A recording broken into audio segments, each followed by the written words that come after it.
This is Spo-Ad Cast. Spo-Ad Cast is the official podcast of the St. Thomas University Sports Administration Program. We are your inside look into the sports industry. Want to get a job in sports? Yeah. Listen to Spo-Ad Cast.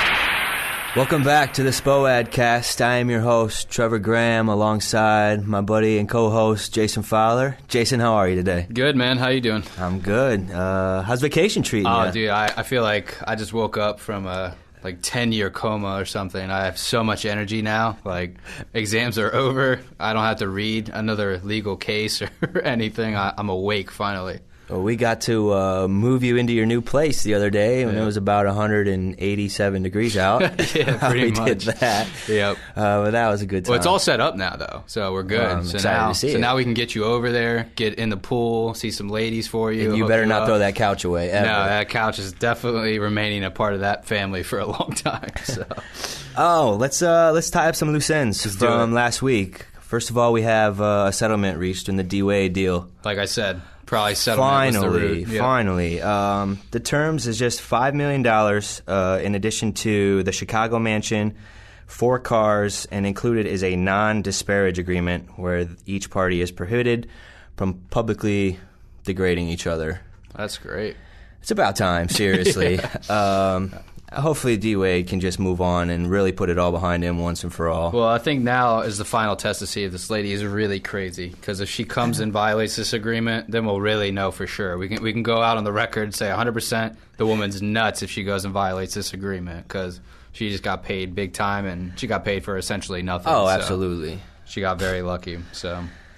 Also, we got an update on Brazil World Cup. I know you're pretty tuned into this. Yeah. So why don't you tell me and the listeners what's going on?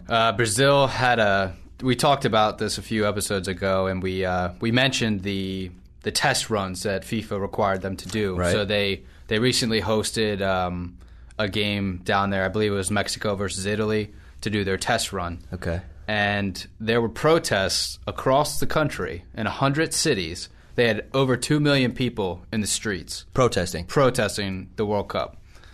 Sepp Blatter, who is the FIFA president, came out and said, "I think we have made a mistake in going to Brazil." He said that per quote. Now that wait is a minute. Quoted language. He said, "We made a mistake by doing this. We may have made a mistake." Somebody in that position with that much riding on his decisions, if he even hints to the fact that they may have made a mistake before the event's even gone on, he's saying, we made a mistake. Oh, they yeah. No, it's an admission of guilt. We absolutely made a mistake doing this. This was a terrible idea. We don't know what we were thinking. We probably shouldn't have done it. Maybe we should have given it to the United States. Chicago was in that bid, I think. So they should give it to the U.S. Terrible. That's another story. Terrible situation down there. We're looking at, I mean, one of the things that we didn't bring up the last time that I thought was very important to this World Cup discussion was these stadiums that they're building currently and for the tournament are also going to be used in the 2016 Olympics. That's going to be in Rio. So there's a lot of overlap here. So if they fail in this World Cup bid, what does that do to their Olympic, aspirations in terms of that 2 years later? Right. Well, it leads me to question why give them the World Cup and the Olympics only separated by 2 years. I mean, especially if they're going to even struggle to put on the World Cup, which is obviously a huge global event. I don't know how it compares in relation to the Olympics as far as popularity on a global level, but I got to imagine that the Olympics would be bigger. So if they can't handle the World Cup, how are they going to handle the Olympics? Yeah, I mean, the question is how reliable is this? How reliable is this system?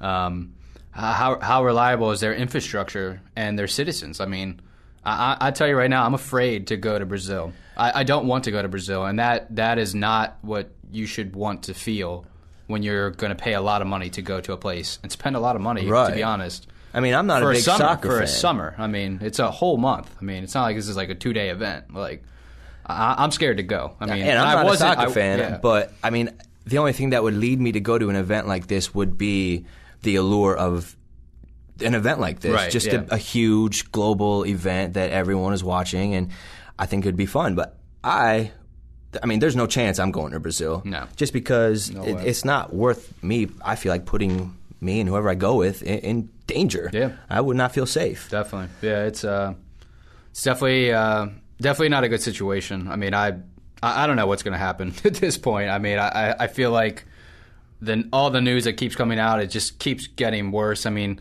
I read some things about the marketing. They've been having problems with logistics and getting things around the country. And, I mean, So it's people just a haven't mess. backed out yet, but it's getting to that point where, okay, is this going to be doable or not? And we're going to find out here in the next few months whether or not it's going to be possible.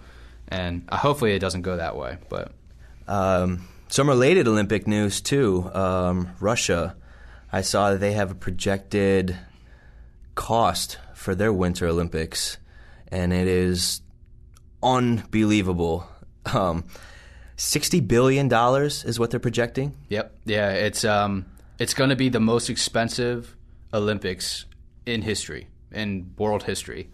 So $100 billion Olympics are not that far removed from. No, I think when we get around to the 20s, the 30s, we could see $100 billion going into every Olympic event. And the cost driver for this Olympics in Russia is that they are also getting back-to-back events. They're getting the Olympics in 2016, followed by the World Cup in 2018. So they are getting a double dip, similarly as Brazil is. So that is, I think, bringing that cost up a little bit.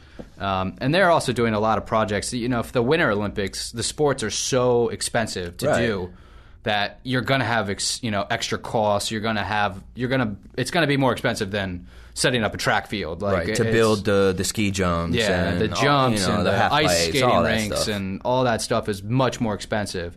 But they're building for then. They're building for the World Cup, so they're kind of planning ahead, kind of like what Brazil did, but they're actually putting money up. So, and they actually have some infrastructure to get it done. So it should be interesting. Very interesting.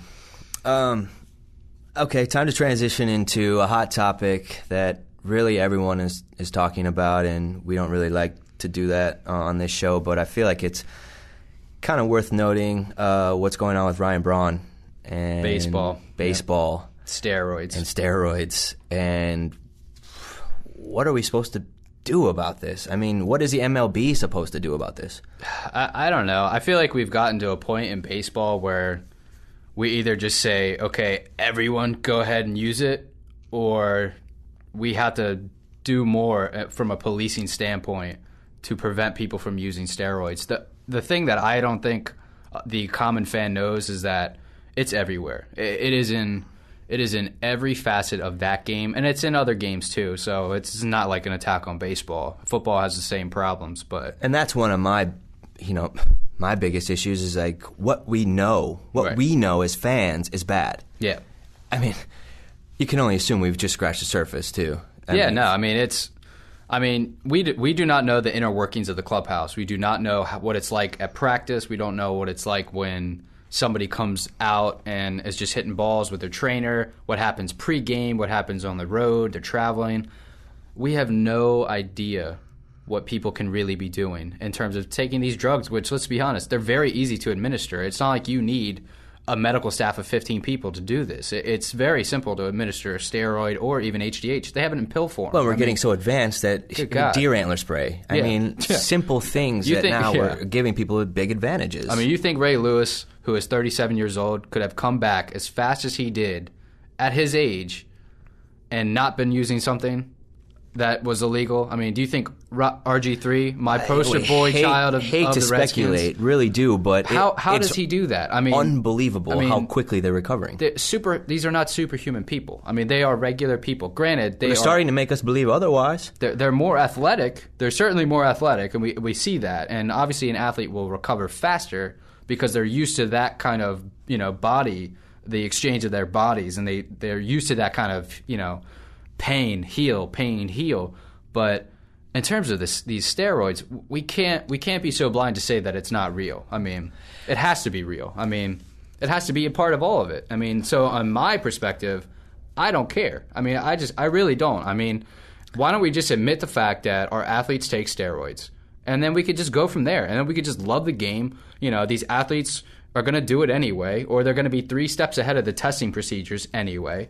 And it's not like if everybody has the opportunity to use these things, they basically will be able to perform. Everyone will be performing at the same level, Well, here's my thing is, baseball was truly the first love of my life. I played since I was 4 years old, was able to play in college before my shoulder decided, no, you're done. Go. Right. And so baseball really holds a special place in my heart. Right. And I look at it as like a purist sport and a very clean, and I don't know if I'm looking at it through rose-colored glasses because of my passion that I had and for it growing up, but you kind of alluded to the fact earlier when we were talking is, you were kind of questioning me. When I grew up, was it as pure as I thought it was? We didn't know. And so that's where I struggle with is I don't know if I had this tainted belief that baseball used to be pure and now it's just getting bad, or if we're just figuring out that it's been bad and it's getting worse. Steroids have not been invented in the last 10 years. Steroids have been around, at least anabolic steroids have been around pretty much since the 30s. 1930s. So these are not something that has just miraculously come on the scene. The Olympics were using steroids in the 30s or the 40s. Germany was killing it. Nobody knew why. Well, they were using steroids. So, in terms of the purist of the game, I don't know. I question it. I do. I just don't. I think you're drinking a little bit of the Kool-Aid there. Of course. I'll admit it. But that's But I feel like you're not alone in that. I feel like a lot of fans see their heroes. They see the Maguires out there on the mound and at the not on the mound, on the the batter's box, and looking at the mound and he's ripping them out of the park, and people love that. And to me, that's what it's about. It's about the home runs. It's about the records. And let's just be real. But so here's my question: Babe Ruth would have taken steroids had they been there. He would have. Where does the MLB? We have this. The guy who snitched on Braun, right? He's got more names, and he's come out and said, basically, he's got a lot of names. Now, what is the MLB supposed to do? Because we have to assume that on that list, if we have the former MVPs, we've got some of the game's top players on that list. Now, if the MLB is going to follow suit with what they did with Braun and suspend these guys for the entire year, right? Well, then they risk, the chance of their best guys, their best not products playing. that they put on the field not playing. What's that going to do for the sport in general? Yeah, I feel like that could be the ramifications of what's going on right now. They may be trying to figure out, okay, they may already have the list for all we know. I'm sure. I got to imagine. I would think they probably would. They probably are sitting with this list and saying, okay, what do we do about this? How are we supposed to go forward with 100 guys that 70 of them are starters? Mm-hmm.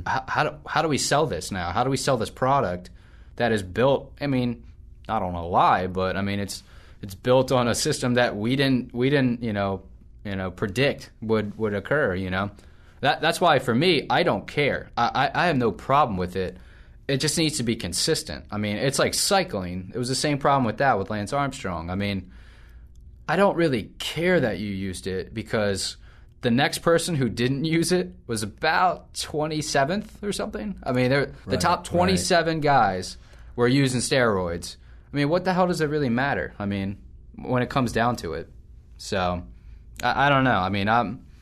I'm kind of biased towards it, towards the use of it. How many people, within other professions use drugs, to help them? I feel like so many people, quote unquote, cheat the system, so to speak, right? That policing it is more difficult than just allowing it to occur. And it really is just not that big of a deal when it comes down to it. So, I don't know. Once again, you are listening to the Spo-Ad cast, the official podcast of St. Thomas University Sports Administration Program. I am your host, Trevor Graham. I'm Jason Fowler, and we'll be right back. Want to get a job in sports? Yeah. Listen to Spo-Ad Cast.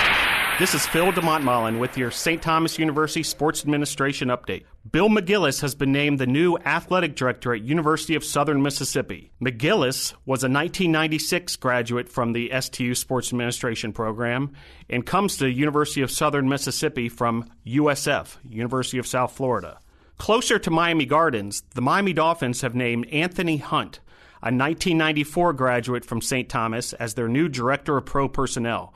Hunt started working for the Dolphins as an intern in 1994 while still a student at St. Thomas and has rose up the ranks within the scouting department. With Hunt and several other STU Bobcats, there are now 10 St. Thomas University Sports Administration alums working at the Miami Dolphins. They include Nate Sullivan, Pro Scout, Joe Semino, Equipment Manager, Leslie Nixon, Director of Government and Community Affairs, Scott Stone, Senior Director of Digital and Print Media, Simon Noel, Media Relations Intern, Jarrett Grushka, Senior Manager of Premium Seating, Charlo Alexander, Account Executive, Brett Anus, Director of Ticket Operations and Stadium Events, and Ephraim Perez, Ticket Operations Coordinator. That's 10 STU alums at the Miami Dolphins. We talked about the Miami Heat earlier this season. We've got double-digit alums at both the Miami Heat and Miami Dolphins. Way to go, STU Spo-Ad. For Spo-Ad Cast, this is Phil DeMontmollin. Until next time. This is Spo-Ad Cast. Spo-Ad Cast is the official podcast of the St. Thomas University Sports Administration Program. We are your inside look into the sports industry. Welcome back to the Spo-Ad Cast, the official podcast of St. Thomas University Sports Administration Program. I'm your host, Trevor Graham. I'm Jason Fowler. Welcome back. It's good to be here. Fox 1 Sports. I hear you got some news on it. It's for those who don't know, Fox 1 Sports is a new television provider for sports, a larger sports network. It's really the first sports network that's really going to challenge ESPN, which, you know, it's about time somebody has really made a full-on effort to do so. And already they've really really had the ability to shake up the market. We've had Fox Sports 1 has taken 15 full-time employees from the NFL Network already. Oh, wow. From their team has already defected and gone to Fox 1 Sports. And this is a network that hasn't even launched yet. So, well, it's right. It's starting in August, correct? Right, that's right. So we're just based in LA. Okay. Yeah, based in LA, and then they have obviously stations all around the country. Most people should recognize the name. It's going to be a big name in sports. You know, they had the Fox Sports Network, and then they had Fox Speed, and they they really had a good corner in some sports. But now they're really looking to do a broad spectrum. And now that'll tie in all the current regional Fox Sports stations. Like I know they have FS Wisconsin, FS right. Oklahoma, FS, we have two Jersey, down here. Yeah. No, I mean that's what's really going to boost this network, I think, over other attempts to take down ESPN, because, like you said, we have a network. Let's just take we're watching baseball around the country, and the Braves are playing, they're playing the Nationals in Atlanta, and then you go to the West Coast, you have the Dodgers are playing, I don't know, let's just say the Yankees randomly are out there playing. Uh-huh. If they decide, if Fox 1 Sports decides that they want to pick up one game or the other, that's all they have to do, and they can put that on their network, so which will then have national coverage. So they can really decide at random almost when they actually put games on TV. So it'll give them an ability to schedule games when teams are hot and when certain players are playing, which is what fans really like. I mean, it's the most fan-friendly system I think we'll see probably ever. I mean, it's definitely going to beat ESPN in that respect, because ESPN has games that they tab that they know they're going to do, and they say, okay, we got the Sunday game of the week where we got Yankees, Red Sox, and everybody's excited. But say there's a good rivalry going, like the Cardinals are a great team right now, or Pittsburgh even has been doing well. When are they going to get that national coverage? And it's not that often, especially the smaller market teams.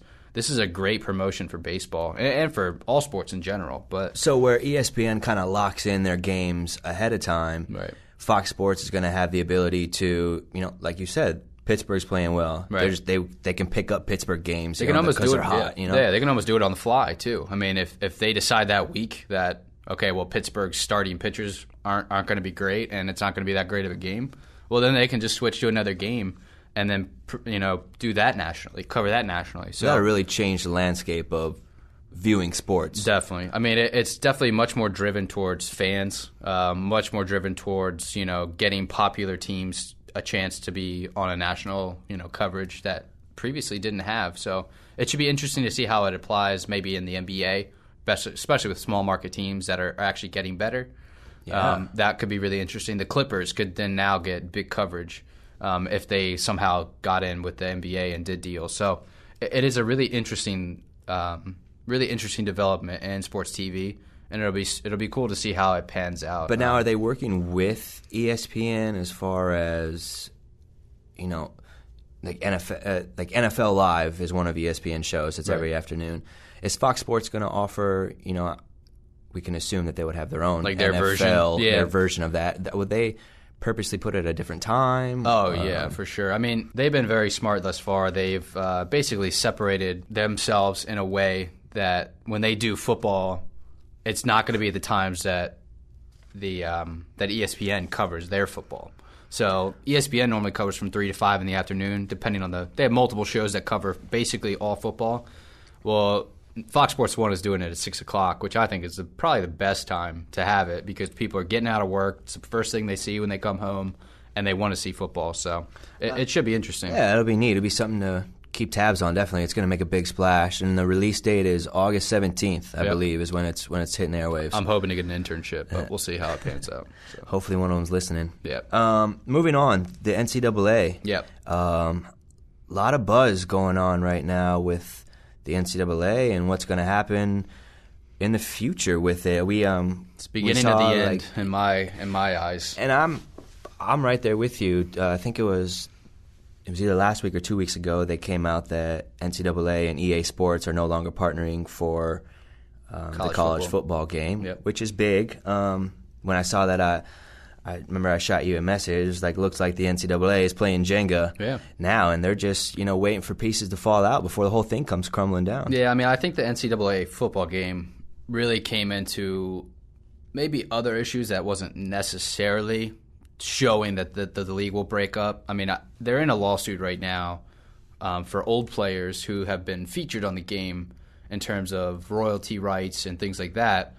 And, what's happening now in the case is that they're actually going to add players who are currently in college to the royalties issue. So this lawsuit is going to be groundbreaking, absolutely groundbreaking. It could really ruin amateurism as we know it. And if that's the case, then the NCAA itself could topple because it has built itself on amateurism. I mean, that is the foundation of the NCAA. So if you can attack amateurism, the NCAA will fall very soon afterwards. So this lawsuit that's going on currently is going to be the biggest NCAA lawsuit probably in history, I think. It's huge. Yeah, that's just one of the things that's going on with them. Last week at College Football Media Days, we had commissioners of the majority of the major 5 conferences either speaking to the fact that they're anticipating big changes coming along, that they're, I think it's important that to kind of rewind a little bit, and we here at St. Thomas have gotten educated on the NCAA. I didn't know so much about the NCAA coming in, but I have found out a lot through, especially what's gone on with the University of Miami. For sure. And that investigation. And then we've had the opportunity to listen to some members of the NCAA come in and speak. In multiple classes. And it's a personally, I think we don't need it. We don't need the NCAA. I think the only thing holding the NCAA together right now is basketball tournament, is March Madness. Man. And I think it's kind of defeated its purpose in terms of a collegiate football. I think. I mean, it's amazing that collegiate football is the only D1, college football is the only sport in the NCAA that is not governed by the NCAA when it hits the playoffs. It's the only one, and it's really interesting how that formation occurred, how the BCS was formed. But in the formation of the BCS, it almost doomed the NCAA for it. I mean, it almost painted a picture in the future. This is not going to exist because they can't coexist. Like they're not compatible. Well, in this article I was reading, it says that all 5 conference commissioners agreed that the situation is untenable, and it's only getting worse. Yep. And that they feel a lack of NCAA leadership. Right. Now, if the commissioners of the conferences are feeling that way, I mean, they should be the ones that are feeling the leadership from the NCAA because they're the ones that are directly involved. Yeah, I mean, the conference commissioners have their own objectives. I mean, I think that's something that we have to be, cognizant of. You know that they're going to have their objectives for their own conference, and them making money as a conference is the most important. So it'll be interesting to see how it pans out. I mean, the next few months, the next year and a half for college football, NCAA is going to be really telling. These lawsuits are going to be groundbreaking, and we could see. People thought they were scared when they saw teams moving to different conferences. We'll be shocked to see the NCAA doesn't exist. Yeah, it's going to be very interesting. Finish it up. I feel like we should talk about St. Thomas a little bit. We haven't really done that a lot, and I feel like they deserve, we should be promoting what exactly the opportunities that we have here. Yeah, if not, I think they're going to shut us down. So, I mean, I think we definitely got to get to it at some point. So Dr. Bell wouldn't do that to us. I guess an example. So tonight you're going to the Marlins Pirates game, right? Yeah, and I'm going for free. And that's because of St. Thomas University. Yeah. Tell us a little bit about it. Yeah, they have it's called a secret shopper program, and they normally extend it to our graduate students. From the Marlins? From the Marlins, yeah. The Marlins extend it to our graduate students to go to the stadium. They validate your parking. They give you money to buy tickets. They give you money to buy food. They give you money to go get a gift at the gift shop. And the whole program for them it's kind of like it works for both sides because we get to go to the game for free, and they get a lot of feedback on how their customer service is, how parking was, like did anyone hassle you, did anyone, was your event enjoyable, what could we do to improve? So it's a good tester for them. Every new stadium will do a program like this. But it's cool that our school is the name that really gets that promotion and gets that ability. So. Yeah, I'm excited to see what you get to do because I'm going on the 14th when the Giants come to town, so it'll be interesting. But that's just one of the many things that we send out. The department sends out weekly ops opportunities every single week, and even I know one just came out today. I haven't got a chance to look at it yet. You did, but even last week there were. Two with the Dolphins. One with Northern Illinois, one with Dan Marino's foundation. And then this week we had the Florida Panthers had a small piece. The Miami Marlins, you actually are going to be a part of this program. On Monday night, Which is the, what is it, the Belvedere? It's volunteering. It's, I'm not sure who's actually It's at a hotel. I know it's a charity foundation. Correct. To raise, it's a fundraiser, for the Marlins. And so what I'm doing is pretty much I'll be in the phone bank, taking calls, taking donations, doing that. But just a great opportunity. They send you down, they bring you to the stadium, they feed you. There's a lot of opportunities going down here, and South Florida we are flooded with sports. It's a great sports market. It's really unbelievable, and the opportunities that St. Thomas provides, this network is incredible. Yep.